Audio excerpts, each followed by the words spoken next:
Baik, kalau katanya Sun Tzu itu mengatakan bahwa human nature is evil. Jadi yang disebut manusia itu pada dasarnya di dalamnya itu adalah jahat. Gitu. Jadi Sun Tzu mengatakan, jadi kalau berbicara tentang hakikat naturalnya manusia itu adalah jahat. Dan kalaupun ada niat baik, jadi goodness, jadi kalau ada kebaikan itu biasanya dikarenakan karena aktivitas intensional. Jadi aktivitas yang disengaja gitu, karena mengharapkan sesuatu. Nah, ini menjadi satu pendapat yang menarik ya ketika membahas tentang realisme di dalam hubungan internasional gitu. Kita langsung bahas lanjut dari sini ya kemarin. Nah, di mana di dalam hubungan internasional itu kemarin kita sudah belajar tentang apa yang bisa kita dapat dari tulisan-tulisannya Thucydides ya. Ketika dia mendeskripsikan tentang Peloponnesian War, jadi perang antara Sparta dan Athens, di mana di situ kita bisa menyimpulkan bahwa perang yang terjadi itu dikarenakan ketiadaan perimbangan kekuatan antara Sparta dan Athena, di mana Sparta terlalu mencurigai Athena yang berkembang terlalu cepat gitu, baik dari sisi ekonomi maupun militer dan intelektual, yang pada akhirnya tidak bisa diterima oleh Sparta. Tanpa menunggu lama sebelum Athena semakin kuat, Sparta mengambil gerakan terlebih dahulu untuk menyerang Athena, atau semua kita istilahkan dalam bahasa Inggris itu they drew the first blood. Jadi mereka lah yang pertama kali menarik itu. Tapi sebenarnya itu juga dikarenakan insecurity dari Sparta sendiri sebagai sebuah city state pada kala itu yang merasa takut kehilangan pengaruhnya di Liga Hellenic, jadi liga kota-kota yang ada di Yunani pada waktu itu. Nah, dari cerita-cerita naskah-naskah klasik yang sudah kita diskusikan minggu lalu, kita akan beranjak kepada bagaimana ketika itu diterapkan di dalam realisme modern, jadi dalam konteks memahami politik internasional antara negara gitu, antar negara bangsa ya. Nah, di sini kita bisa lihat ada satu tokoh yang bernama Morgenthau. Yang Morgenthau itu Hans Morgenthau itu sangat luar biasa terkenal ya sebagai di dalam studi hubungan internasional sebagai bapak realisme modern di hubungan internasional, di mana pemikirannya yang dia tuangkan di dalam satu buku judulnya itu Politics Among Nations ya, judul bukunya adalah Politics Among Nations. Itu pernah menjadi teks dasar untuk mempelajari HI ketika pertama kali diterbitkan sekitar akhir tahun 1950-an, jadi 1960-an sampai 1970-an sebelum kebangkitan realisme di bawah geliat neorealisme, pemikiran neorealisme. Morgenthau itu sangat luar biasa dominan teksnya di dalam mempelajari dalam studi hubungan internasional, di mana di dalam buku Morgenthau tersebut, Morgenthau mendeskripsikan, jadi mengargumentasikan 6 prinsip di dalam politik internasional. Jadi 6 prinsip di dalam politik antar negara yang itu harus dipahami oleh pembuat kebijakan maupun akademisi pada waktu itu, yang kita kenal sebagai the 6 principles of realisme politik gitu ya, political realism. Nah, prinsip pertama itu apa? Jadi menurut Morgenthau, nomor 1, politics are governed by objective laws that have roots in human nature. Jadi Morgenthau mengargumentasikan bahwa ketika berbicara politik, terutama dalam konteks politik internasional antar negara ya, ini tuh tidak digovern oleh hal-hal yang sifatnya moral yang universal gitu, tapi digovern oleh hukum yang objektif, dan hukum yang objektif ini bersumber dari human nature. Jadi sisi natural, sisi ilmiah dari manusia, yang menurut Morgenthau dia mengamini apa yang dikatakan oleh Thucydides, dia mengamini apa yang dikatakan oleh Machiavelli, dan dia mengamini apa yang dikatakan oleh Thomas Hobbes terutama ya, bahwa human nature is evil gitu. Jadi pada dasarnya manusia itu jahat gitu. Nah, dalam konteks itu politik antar manusia atau antar negara secara tingkat yang lebih tinggi itu dia tidak akan bisa lepas dari sisi human nature-nya manusia yang pada dasarnya itu jahat tersebut. Nah, dalam konteks ini kejahatan dari manusia menurut si Morgenthau di prinsip yang kedua itu juga tercermin di dalam kepentingan-kepentingan yang mereka bawa di dalam interaksinya ketika berinteraksi antar aktor, baik itu manusia ataupun negara. Di mana kepentingan dari manusia ini pada dasarnya bisa didefinisikan dalam konteks mengejar kekuasaan.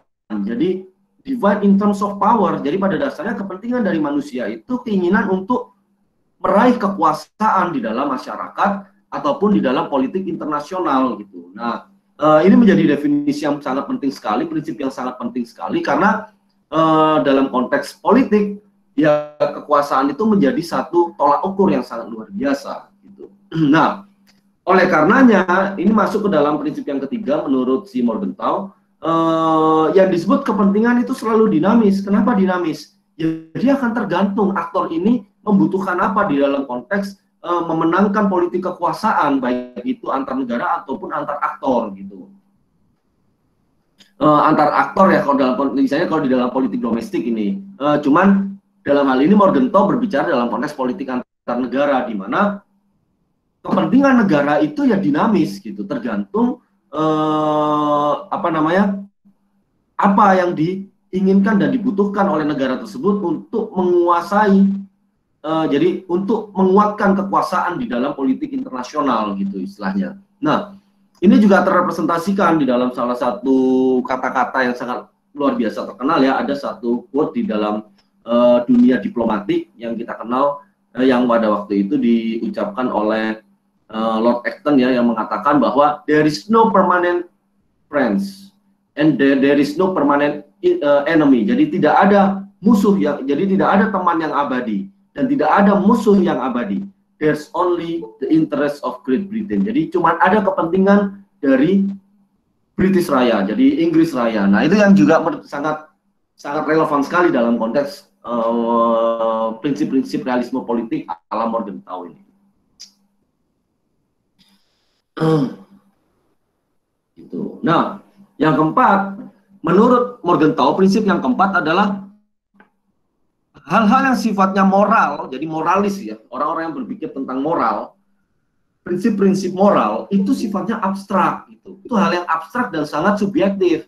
Itu tidak bisa diaplikasikan dalam politik dunia, jadi tidak bisa diaplikasikan dalam konteks politik antar negara gitu. Bahkan dia mengatakan bahwa politik is not ethics and the ruler is not moralis. Jadi pada dasarnya politik itu bukan berbicara masalah etika. Tapi kalau kata si Morgenthau, politik itu berbicara tentang kekuasaan dan ini tidak membahas tentang etika, dan seorang penguasa itu bukan seorang moralis gitu. Karena kekuasaannya itu harus dipertahankan demi kepentingan orang banyak, bukan hanya sekelompok saja. Nah, kalau katanya salah satu quote yang menarik terkait ini itu kalau kata-katanya Abraham Lincoln, dia mengatakan seperti ini. Saya itu melakukan hal sebaik mungkin. I do very best. I know how to very best I can. Jadi saya melakukan hal dalam konteks kekuasaan, dalam konteks perpolitikan ya. Saya itu melakukan hal yang terbaik. Bagaimana saya tahu hal itu terbaik? Jadi how the very best I can. Dan saya melakukan itu. Gitu. And I mean to keep doing so until the end. Dan it means saya akan terus melakukan itu sampai akhirnya. Gitu. Karena apa? If the end brings me out alright, gitu ya. Kalau pada akhirnya hasilnya apa yang saya lakukan itu benar, kalaupun ada yang mengatakan tidak benar, mungkin ada orang yang tidak suka sama saya, benci saya, itu tidak akan ada artinya karena apa yang sudah saya lakukan itu benar. Gitu.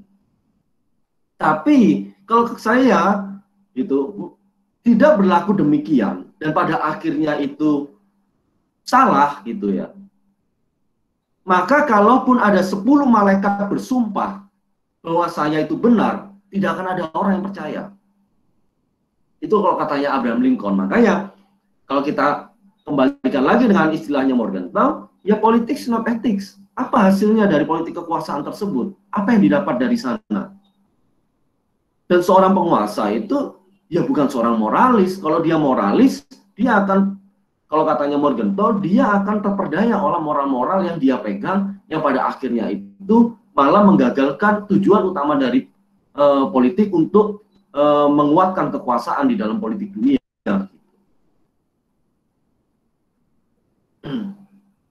Nah, di sini Morgenthau menarik satu garis pembatas ya. Ketika dalam konteks politik dunia, moral aspirations of a nation itu berbeda dengan the universal moral principles. Jadi, kalau ada satu negara berpikir bahwa contoh nih, menginvasi suatu negara itu benar karena untuk kepentingan nasionalnya sendiri, itu tidak bisa dinilai berdasarkan universal moral principles. Kalau menurut prinsipnya Morgenthau, karena ada perbedaan antara aspirasi moral dari sebuah negara dengan prinsip-prinsip moral universal yang pada dasarnya itu belum tentu diamini oleh semua orang gitu. Dan dalam ini prinsip yang keenam ini juga menjadi penarik garis batas pembeda antara politik internasional dengan politik domestik. Menurut Morgenthau, yang disebut politik internasional itu otonom. Dia tidak ada pengaruh dari politik domestik sebuah negara. Karena pada dasarnya negara itu rasional dan digovern oleh objective law yang tadi dikatakan oleh Morgenthau, yaitu roots in human nature dalam konteks perebutan kekuasaan. Itu. Jadi ada 6 prinsip ini. Sampai sini ada pertanyaan dulu nggak? Pak, saya mau bertanya, Pak. Ya. Nah, Pak. Jadi di sini kan mulai dari Thucydides juga mengatakan tentang kayak there is no universal of there is no universal of morality. Nah, di Morgenthau juga ada tentang kata moral. Nah, di sini definisi moral sebenarnya itu kayak apa ya, Pak? Saya belum mendapat gambaran moral dalam pembahasan ini seperti apa, Pak. Terima kasih. Oke. Nah, itu pertanyaan yang bagus ya, Radi. Maksudnya apa sih yang disebut moral itu apa sih gitu ya? Jadi moral yang dimaksud oleh Thucydides, yang dimaksud oleh Morgenthau, ketika berbicara moral, kalau secara kata sifat, dia itu berbicara tentang prinsip-prinsip yang membenarkan, mendefinisikan apa itu yang benar dan yang salah. Jadi perilaku yang benar dan yang salah, yang pantas dan tidak pantas. Nangkep nggak di sini? Sampai sini nangkep dulu nggak, Radi? Jadi ya, ketika berbicara moral, prinsip moral, oke, prinsip moral, jangan membunuh. Nah, jangan membunuh ini kan mendefinisikan gitu, bahwa kalau kamu membunuh itu salah, dan kalau semama kamu tidak membunuh, maka kamu melakukan hal yang benar gitu. Nah, prinsip ini dapat dikatakan universal moral principles, bahwa membunuh itu salah gitu ya. Membunuh itu salah, itu universal moral principles. Nah, tapi kalau semua kita aplikasikan dalam konteks negara, apakah bisa universal moral principles ini berlaku? Contoh, sebagai contoh, ketika sebuah negara dia membangun angkatan bersenjata untuk menjamin pertahanan dirinya, gitu ya. Terus kemudian dia diserang oleh teroris, gitu. Dan teroris itu menyerang satu gedung hingga gedung itu jatuh, runtuh, korbannya ribuan, gitu. Nah, karena dia didesak oleh masyarakat di dalam negerinya sendiri, kita harus membalas dan menunjukkan bahwa kita dikdaya. Oke, kalau gitu saya membenarkan bahwa saya akan menginvasi sarang teroris tersebut, meskipun sarang teroris itu ada di negara orang. Gitu. Ini salah atau benar, menurut Hardy? Mohon maaf, Pak, ulang. Tadi ya, ini. Contoh misalnya gini, ya contoh seumpama Rahardi itu seorang presiden nih, sebuah negara ya, presiden negara adidaya nih, negara adidaya. Terus kemudian Rahardi punya angkatan bersenjata yang sangat luar biasa, luas gitu, besar dan kuat. Terus tiba-tiba pertahanan yang selama ini dibangun itu dibobol oleh satu serangan teroris gitu ya. Nah, serangan teroris ini langsung menghajar masyarakat sipil di dalam satu negara, gitu. Menyerang satu gedung yang paling utama di negara Rahardi. Terus kemudian korban sipilnya itu begitu banyak. Setelah itu negara harus merespon kan, karena ini serangan gitu. Nah, ketika didesak oleh aspirasi masyarakat melalui perwakilan rakyat dan lain-lain, dan mengatakan bahwa kita harus membalas. Ini merupakan serangan terhadap kemerdekaan kita sebagai sebuah bangsa. Oke, gimana cara kita membalasnya? Teroris itu ada di mana? Ada di negara orang tuh. Negaranya ada dua nih, Irak sama Afghanistan. Jadi gimana? Udah, serbu. Nah, masalah nanti kalau semua ada korban jiwa gimana? Itu urusan nanti, serbu. Kita kejar teroris yang nyerang kita. Nah, dalam titik ini, apa yang dilakukan oleh Rahardi ketika memutuskan, oke, saya serbu, itu benar atau salah? Benar, Pak. Apa? Benar. Kenapa kok benar? Hmm, ya karena ini kan, Karena Rahardi mau membalas kan, iya Pak, dan menunjukkan Rahardi itu kuat kan. iya.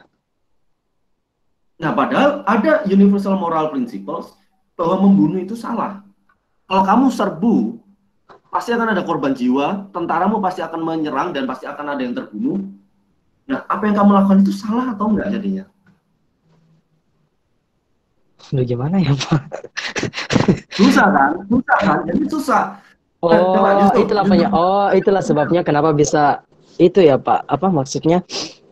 Oh ya, saya tangkap Pak, saya paham. Itulah penyebabnya kenapa tidak ada unsur moral ya Pak di sini. Iya. Maksudnya itulah penyebabnya Coba. kenapa moral itu bersifat abstrak.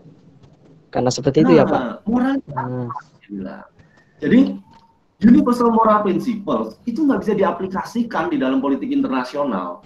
Paham Pak. Nangkap kan sampai situ ya? Paham Pak. Istilahnya gini. Contoh nih.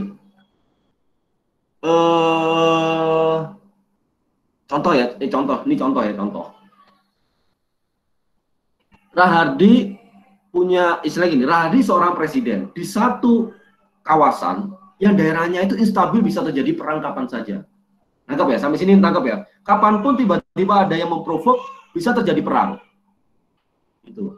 Nah, dari sana akhirnya Rahardi melihat pilihannya kan berarti kan saya harus mempersenjatai diri karena kita harus mempertahankan diri ya, atau saya diam saja gitu. Tapi kalau semama berbicara masalah universal moral principles, kita akan berbicara kadang-kadang ada prinsip-prinsip moral universal bahwa kita itu harus saling mencintai satu sama lain, contoh gitu ya. Bahwa kita harus saling percaya dengan satu sama lain, mengasihi satu sama lain. Itu prinsip-prinsip yang sangat universal. Nah, dalam konteks kondisinya Rahardi, boleh tidak Rahardi sebagai presiden berpikir gini, ya udah saya nggak usah lah membangun persenjataan, kan kita harus mencintai satu sama lain antar negara.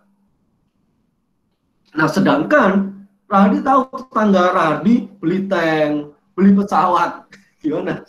Nah, istilahnya ini ada satu moralitas yang harus dipertanyakan. Benar nggak prinsip moral yang dipegang nih? Gitu, dalam konteks memimpin sebuah negara. Nah, itu yang dikatakan oleh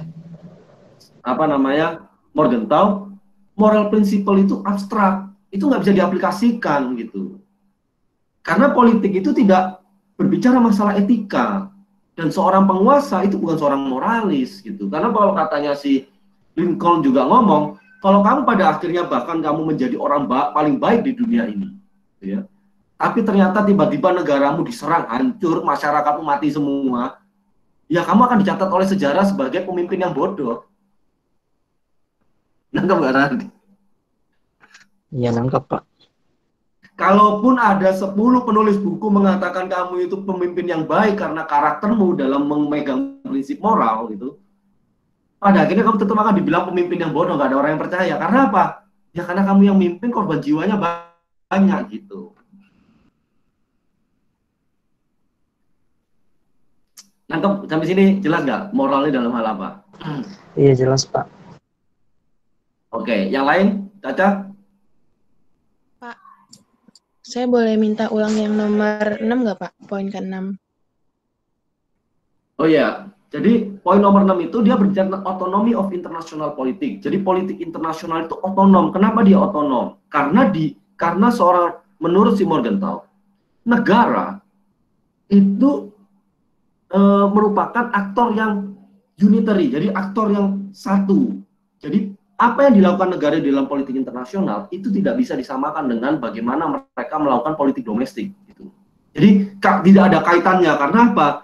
Dalam konteks kepentingan nasional, internasional politik itu berbeda dengan politik domestik. Contoh nih, saya kasih contohnya ya. Amerika Serikat, ya teman-teman, kalau berbicara masalah politik domestik, namanya Republik sama Demokrat, wah berantemnya luar biasa. Hancur-hancuran mereka, wah saling serang, saling ini, wah udah inilah politik domestiknya benar-benar apa namanya agresif gitu. Tapi kalau jadi mereka berbeda banget dalam konteks posisi politik gitu. Tapi kalau berbicara kebijakan luar negerinya Amerika Serikat, oh tidak ada perbedaan, my friend. Cuma ada satu, yaitu foreign policy-nya Amerika Serikat. Mau Demokrat, mau Republik itu nggak ada bedanya. Yang penting begitu berbicara kebijakan luar negeri, ya kebijakan luar negeri Amerika Serikat gitu. Oleh karenanya, kata Morgenthau, politik internasional ini otonom. Kenapa kok bisa seperti itu? Karena berbicara tentang politik di luar kedaulatan negara, yang ada adalah common enemy. Gitu. Jadi kalau di dalam mungkin secara politik domestik mereka berantem gitu ya.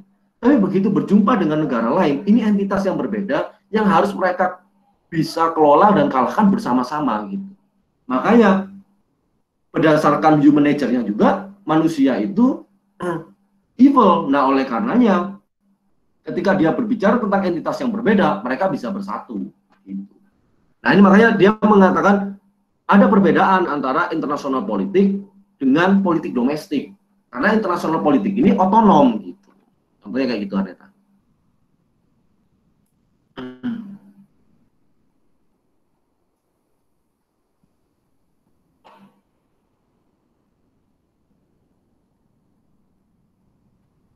Nangkap ya? Aneta nangkap? Nangkep Pak, baik Pak, makasih. Oke, kita lanjut. Nah, kita nonton video ini. Jadi apa sih persamaan manusia itu? Coba ya.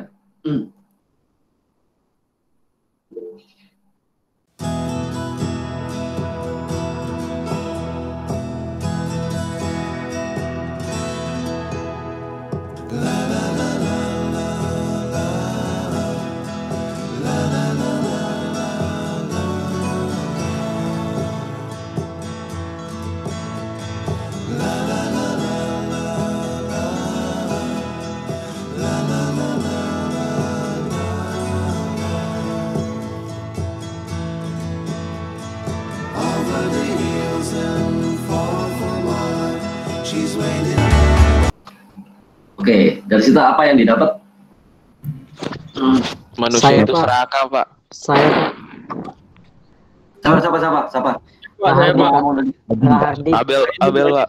Rahardi, Pak. Joendi Pak. Joendi Siapa dulu. dulu? Rahardi tadi bertanya. Joendi dulu. Oh ya, Pak. Oh ya, jangan. Silakan. Kalau menurut saya yang saya lihat tadi di video itu, yang saya tangkap itu manusia itu menghalalkan segala cara demi kepentingan dia, Pak. Seperti kayak apa namanya, buat berpakaian, fashion, terus makanan. Intinya dia buat kepentingan dia sendiri aja tanpa memikirkan lingkungan sekitar, makhluk hidup yang lain, kayak gitu sih, Pak. Oke. Nah, kalau kata Rahardi? Ya, awalnya sih sama Pak dengan Joendi. Dengan lihat videonya tadi ya, kita bisa lihat bahwasanya ya, karena kita bahasnya tentang realisme, salah satu hal yang ada di realisme kita bisa menandai bahwasanya human nature ya. Jadi manusia itu kan tidak bisa dipisahkan dari rasa egoisnya dan bisa melakukan seperti yang katakan oleh Joendi tadi, bahwasanya manusia bisa menghalalkan segala cara tanpa peduli baik buruknya itu untuk mendapatkan suatu kekuasaan itu sendiri, Pak. Seperti itu. Oke. Nah, bagus tuh pendapatnya Joendi, bagus, pendapatnya Rahardi bagus. Intinya, evil human nature is bad. Jadi, menurut orang realis, human nature itu jahat loh. Kamu jangan main-main. Jadi jangan take it for granted bahwa manusia itu akan berbuat baik karena dia baik gitu. Kalau katanya Sun Tzu tadi, hal yang baik dari manusia itu biasanya intensional karena dia ada sesuatu di balik itu gitu. Nah, kalau pada dasarnya evil karena kita bisa menangkap dari perilakunya saja di dalam alam semesta ini, yang dimana dia memakan apa saja yang bisa. Jadi dia memakan dan menggunakan, mengeksploitasi, mengeksploitasi apa yang bisa dia temukan dan dianggap menguntungkan untuk dirinya. Kalau bukan Anda, maka orang lain yang akan melakukan itu.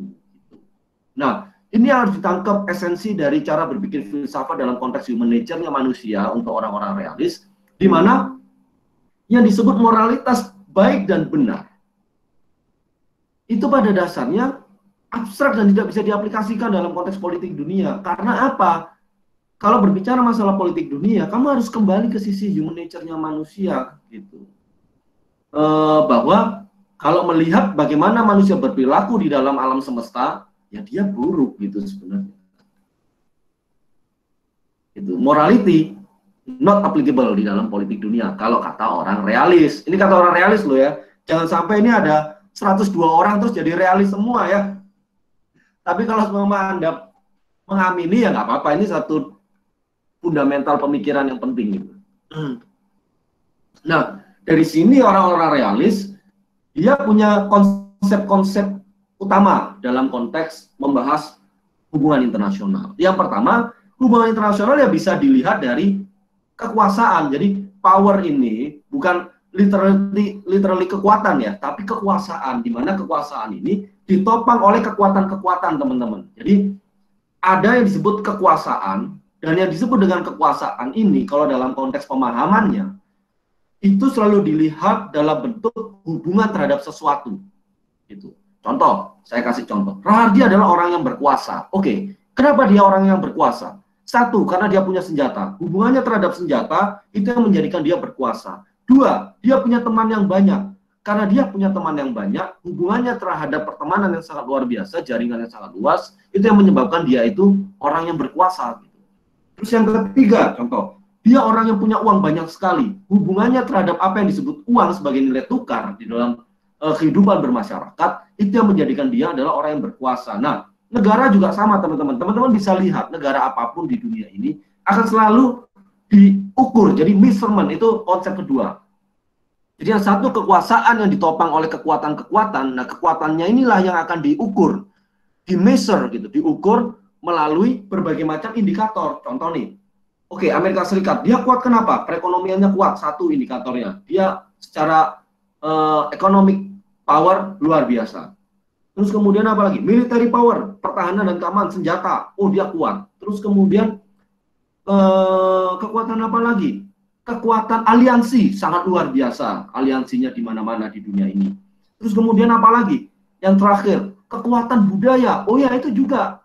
Itu salah satu penopang kekuasaan, cultural power. Nah, dalam konteks realis, negara diukur, di-measure gitu. Dalam konteks kekuasaan ini, apa yang menyebabkan dia menjadi negara yang berkuasa dan berperilaku sebagai negara yang realis gitu. Nah, selain measure, realis juga berbicara masalah sistem, terutama dalam konteks neorealisme ya, di mana menurut Kenneth Waltz, kalau terjadi perang di dalam satu sistem internasional, itu dikarenakan ketiadaan balance of power. Jadi ketiadaan balance of power menjadikan ada salah satu aktor yang bisa bertindak seenaknya. Gitu. Contoh nih, Amerika Serikat kenapa dia tidak mau berperang secara total war dengan Uni Soviet? Karena ada perimbangan kekuasaan di situ. Tidak ada perang yang yang benar-benar terbuka antara Amerika Serikat dengan Uni Soviet gitu. Nah, kalau katanya Kenneth Waltz, sistemnya itu menjadikan antara dua negara ini terjadi perimbangan kekuasaan dan mencegah perang. Itu kalau katanya orang-orang neorealis gitu. Nah, ada 3 elemen utama dalam konteks realisme, dalam pendekatan realis, teman-teman. Yang pertama, teman-teman harus ingat bahwa kalau teman-teman menggunakan teori realisme, teman-teman harus sepakat bahwa yang namanya politik internasional itu isinya cuma negara, gitu. Jadi negara itu dominan sebagai aktor utama. Kalau ada aktor lain, itu semua diadakan untuk kepentingan negara. Gitu. Nah, ini yang kita kenal dengan istilah statism. Jadi statism. Kita hanya mengakui negara sebagai aktor utama di dalam politik dunia. Terus yang kedua, dalam konteks berpolitik, maka negara-negara ini yang statis ini akan berbicara masalah survival, gitu, berbicara keselamatan diri sendiri dalam konteks menghadapi politik dunia. Yang ketiga, dalam konteks survival ini, negara tidak bisa bergantung pada negara lain. Jadi tidak bisa menggantungkan keselamatannya kepada orang lain, atau kita kenal dengan istilah self-help. Jadi negara ini harus menolong dirinya sendiri kalau memang ingin selamat di dalam politik dunia. Nah, ini yang kita kurang banget ya, sebagai bangsa Indonesia itu kadang saya pikir kurang banget. Contoh nih, kita mengharapkan ada bantuan dari luar negeri untuk membangun negara kita, itu salah banget, teman-teman. Nggak mungkin ada ceritanya orang-orang kulit putih mau datang ke negara ini secara take it for granted gitu ya, layaknya dia seorang yang paling dermawan di dunia ini untuk membangun sebuah negara tanpa dia punya kepentingan, itu no way. Nah itu yang kadang-kadang kita kurang banget, entah kurang banget atau sudah sadar tapi memang sengaja bikin seperti itu, kayak gitu. Nah untuk menyimpulkan dalam konteks realisme, teori realis ya, negara itu aktor paling prinsipal dan penting di dalam politik dunia kalau kata orang realis. Dan negara seperti yang tadi dikatakan oleh Morgenthau, politik dunia jadi itu adalah otonom. Negara oleh Morgenthau, oleh orang-orang realis dilihat sebagai aktor yang satu, unitary. Jadi nggak perlu tahu tuh isi di dalam politik domestiknya seperti apa. Yang perlu kita pelajari sikapnya saja di politik internasional itu seperti apa. Nah, state is essentially a rational or purposive actor. Jadi negara itu pada dasarnya itu rasional dan dia pasti punya tujuan. Tidak akan ada hal yang baik tanpa tujuan kalau kata orang-orang realis. Realis assume that within the hierarchy of issues facing the state, national or international security usually tops the list. Jadi dalam konteks survival, kalau berbicara tentang realis, maka isu yang paling luar biasa penting secara prioritas itu ya, keamanan nasional dan keamanan internasional. Jadi pertama keamanan nasional, dalam konteks keamanan nasional itu akan diraih dengan membangun apa yang disebut sistem keamanan internasional. Jadi kalau teman-teman berbicara dengan orang-orang di angkatan ya, di angkatan darat, angkatan laut, dalam konteks hubungan internasional, contoh nih kalau sama teman-teman ada yang orang tuanya secara background itu dari militer, coba ajak berbicara tentang hubungan internasional. Nggak laku liberalis teman-teman. Yang laku itu ya apa? Coba tadi. Realis, kira-kira realis. Realis, defense, national defense. National defense, nggak ada ceritanya liberal atau pendekatan kritis, itu malah alergi kayaknya. Jadi realis sudah selesai. Yang paling penting apa? Negara ini selamat sudah. Pertahanan negara ini seperti apa? Kalau selama kita tidak bisa menjaga negara kita sendiri, ya selesai, mau ngomong apapun nggak akan jalan kalau kata orang-orang realis. Pak, mau nanya Pak. Ya, silakan. Semisal contoh ya Pak, negara Korea Selatan kan di mana ada kita ketahui bahwasanya ada peraturannya wajib militer. Nah, seperti yang Bapak bilang tadi, kalau kan militer itu realis itu biasanya lebih erat kaitannya dengan pelajaran kajian keamanan gitu Pak. Apakah kita bisa bilang kalau Korea Selatan itu adalah salah satu wujud nyata dari realis Pak? Atau bagaimana Pak? Ya pasti, tidak ada negara yang tidak punya realisme, Rardi. Negara apapun di dunia ini. Rardi mau berbicara Korea Utara, berbicara Iran, berbicara Amerika Serikat, bahkan berbicara negara yang paling pasifis sekalipun, Jepang lah, yang menganggap dirinya itu tidak mau berperang gitu ya. Mereka pasti punya cara berpikir realis. Mereka tahu apa yang penting untuk keamanan nasionalnya, kepentingan nasionalnya, dalam konteks menghadapi keamanan internasional. Mereka tahu, kayak Korea Selatan. Tadi mungkin harus bertanya, kenapa sih kok dia kekeh mainan nuklir di daerah-daerah Asia Timur situ? Ya Pak. Kenapa istilahnya? Apa yang menjadikan orang kan yang Korea Utara ini loh, negara kecil, penduduknya nggak banyak, kalaupun cuma wajib militer pun, kalau cuma China gitu ya, pengen gitu, udah hancurkan aja Korea Utara, saya yakin bisa sih, kalau Mama China mau. Gitu. Kenapa negara kecil seperti itu terus dibiarkan memiliki hulu ledak nuklir dan melakukan uji coba hulu ledak nuklir tanpa disemprit secara jelas gitu, maksudnya benar-benar ada tindakan jelas terhadap Korea Utara melalui Dewan Keamanan PBB. Kenapa coba? Ya mungkin karena lagi-lagi dikembalikan kepada negaranya itu sendiri Pak. Barangkali mungkin demi mengamankan kepentingan nasionalnya. Jadi gimana ya konsepnya Pak? Apalagi kan Korea Utara kan punya nuklir. Tunggu dulu bahas Korea Utara atau Korea Selatan sih Pak? Korea Utara kita. Oh iya Pak. Apalagi kan Korea Utara kan punya. Utara kan? Korea Selatan. Korea Selatan tadi saya, Pak. Maaf. Oh ya Allah, salah berarti. Tadi saya nggak nangkap. Oh, sama aja. Kita bahas Korea Selatan sekaligus Korea Utaranya. Korea Utara, kenapa kok dia dibiarin aja? Ya kita barangkali kalau menurut saya sih Pak, ketakutan terbesar atau kekhawatiran terbesar mungkin barangkali kalau misalnya Korea Utara dengan negara yang bisa dibilang tertutup gitu kan, negara-negara luar. Nah kalau misalnya diganggu, misalnya kan diserang atau diberikan ancaman, takutnya dia menyerang balik negara-negara yang menyerangnya dia dengan pasokan nuklirnya yang banyak itu Pak. Seperti itu kalau menurut saya. Itu tidak akan terlalu signifikan nanti. Oh iya ya Pak. Pak, boleh coba menjawab nggak Pak? Boleh, silakan Abel. Kalau menurut saya kan Pak, si Korea ini memiliki latar belakang yang tertutup, sehingga otomatis dia harus punya sesuatu power dong Pak. Soalnya anggap aja yang tadi Hardy bilang, misalnya mereka diserang sama negara lain. Kalau misalnya mereka nggak punya power, otomatis mereka langsung kalah dong. Karena kan mereka nggak mungkin bisa lagi cari bantuan ke negara lain, karena kita tahu sendiri Korea itu mainnya main sendiri Pak. Jadi mau nggak mau harus ada power yang bisa nyelamatin diri mereka sendiri gitu kalau menurut saya Pak.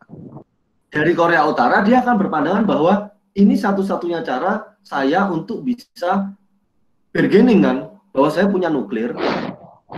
Iya Pak. Gitu ya. Istilahnya dengan saya punya nuklir ini, setidaknya kamu harus memperhatikan saya di daerah Asia Timur situ. Itu yang pertama, satu. Terus yang kedua, apa kaitannya dengan Korea Selatan?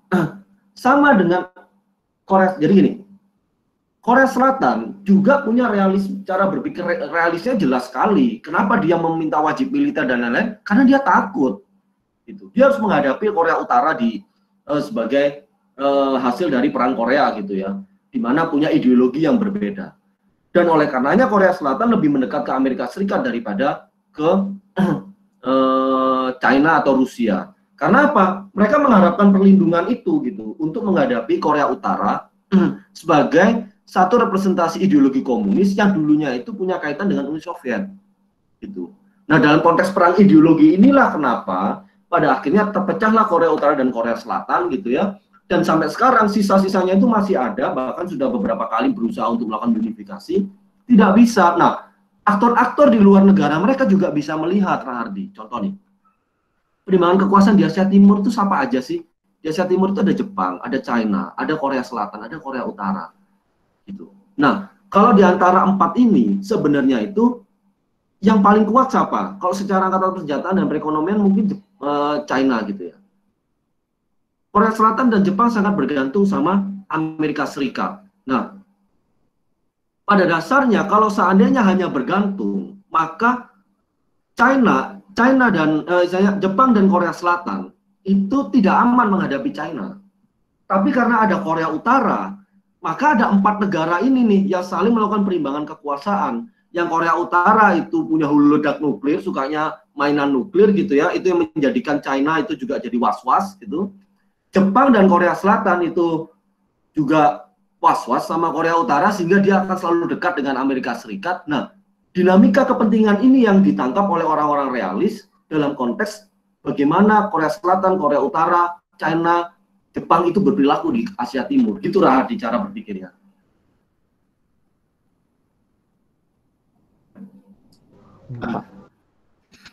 Izin Pak, jadi itu lebih ke balance of power di kawasan itu ya Pak?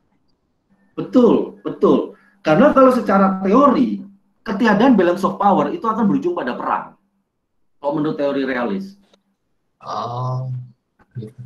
Kalau tidak ada, jadi ya saya gampangkan gini, ada yang baca komik Naruto nggak? Tentunya Pak. Baca Naruto kan? Nah, kalau tidak ada Biju di 5 negara besar, itu rawan perang. Karena setiap negara akan merasa insecure gitu. Tapi karena setiap negara itu punya Biju sebagai monster yang bisa digunakan untuk mempertahankan diri, maka terciptalah apa yang disebut perimbangan kekuasaan antar negara besar tersebut. Cuma di dalam Naruto itu ada teori tambahan. Ternyata perimbangan kekuasaan itu menyebabkan penderitaan ke negara-negara kecil.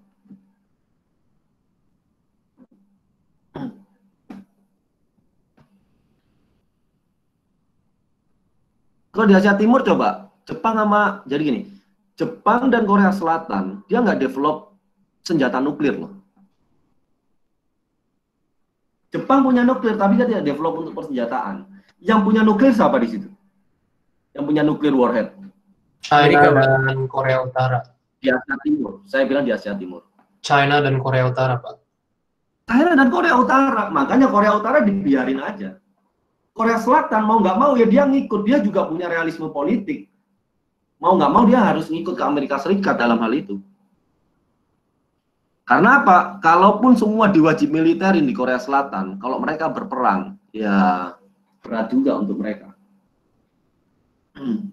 Masa BTS mau perang kan ya nggak enak juga gitu ya. Gimana? Oke. Ada lagi pertanyaan?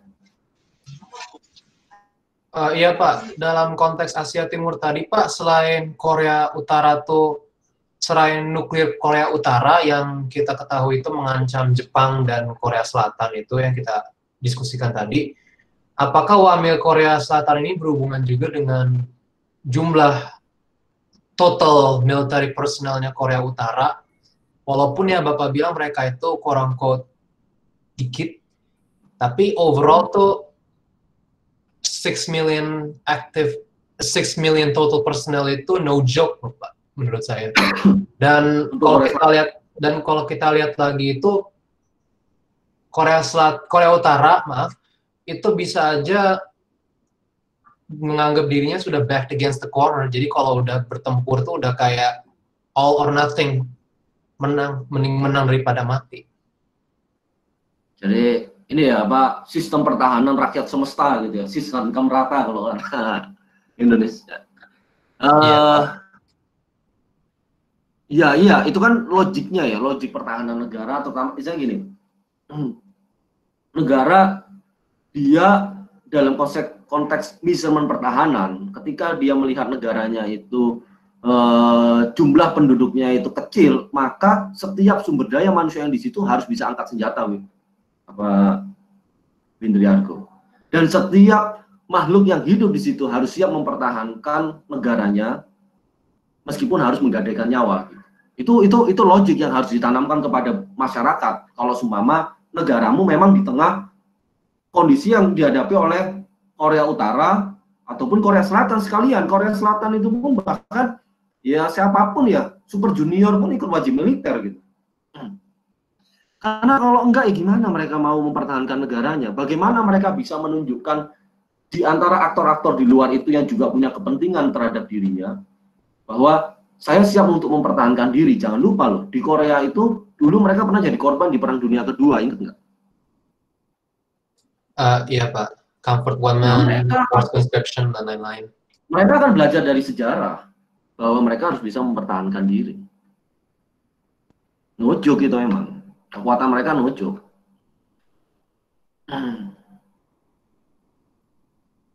Termasuk Cina juga. Cina juga sama sih. Mereka juga belajar dari sejarah. Oke, ada pertanyaan lagi nggak? Saya mau menanggapi, boleh nggak Pak? Ya, silakan. Pak, kan kalau berdasarkan perspektif realisme, terutama classical realism, human nature itu selalu ditekankan, dideskripsikan bahwa itu loud, power driven, terus necessarily evil, atau bahkan bisa nggak sih Pak, itu gara-gara men have been the dominance within the political sphere.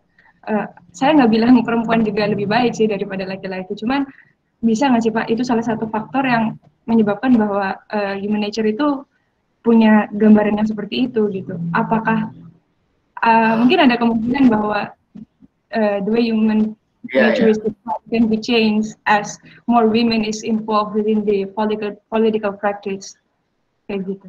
Ya itu sih, saya itu mau cukup menggelitik aja gitu buat saya. Soalnya kok rasanya ya pesimis banget gitu. Iya, iya betul. Jadi ada satu buku ya, judulnya itu Beats, Benina and Bezos, karangan dari Cynthia Enloe. Jadi ada seorang perempuan ini dia melakukan satu riset. Risetnya itu gampang banget ya. Pertanyaannya satu. Dia bertanya, di manakah perempuan? Where is woman? Dia masuk ke Pentagon, ditanya, di mana perempuan? Oh, di pojok sana tuh. Dia itu seorang sekretaris yang bantu direktur Pentagon. Cara direktur di Pentagon. Setiap direktur pasti punya sekretaris dan pasti perempuan. Terus dia masuk ke pantai-pantai di Rio de Janeiro. Gitu. Di mana? Dia menanyakan yang sama. Di mana yang perempuan? Oh itu di pantai, lagi mijet. Turis-turis yang lagi melancong di situ, dia yang pijat. Terus dia ke daerah konflik Irak dan Afghanistan. Irak pertama. Dia ke military base-nya Amerika Serikat dan dia menanyakan, di manakah perempuan? Oh, di sana. Di setiap military base yang muncul di Irak, itu pasti akan ada rumah-rumah bordil atau rumah-rumah pelacuran, tempat di mana tentara-tentara itu mencari hiburan. Disitulah perempuan berada. Nah, riset itu sangat luar biasa dan menjadi satu kritik utama terhadap hubungan internasional, di mana ternyata di dalam world politics, perempuan itu tidak pernah dilihat gitu. Padahal perannya sangat penting di dalam keberlangsungan politik dunia, itu sangat penting. Nah dari sini muncul pertanyaan, jangan-jangan bukan cuma sekedar dipinggirkan, justru cara berpikirnya itu tidak pernah nyampe di dalam filsafat HI yang terlalu kebarat-baratan ini. Karena apa? Sejak awal muncul teks-teks HI awal, itu semuanya merepresentasikan laki-laki di dalam pemikiran filsafatnya. Laki-laki yang jahat, laki-laki yang bawa senjata, laki-laki yang bermacam-macam lah istilahnya. Nah dari situ, apakah mungkin sebenarnya itu kalau seandainya perempuan yang menjadi pemimpin, maka deskripsi tentang politik dunia ini berbeda. Nah ini satu riset yang menarik, Ardana. Orang-orang feminis yang mengaplikasikan pendekatan kritis, yang ingin mendekonstruksi pemikiran dari filsafat barat ala HI ini, banyak membahas tentang itu. Jadi jangan-jangan yang dikatakan bahwa Hobbesian nature itu ya nature-nya pria bukan perempuan. Coba kita lihat apakah nature-nya perempuan itu sama dengan yang dideskripsikan oleh Hobbes. Mungkin enggak gitu. Mungkin perempuan menginginkan hal yang berbeda, menginginkan stabilitas, keamanan, beda-beda gitu ya. Gitu. Nah, itu menarik. Itu akan kita bahas di THI 2. Ya, Pak, siap-siap.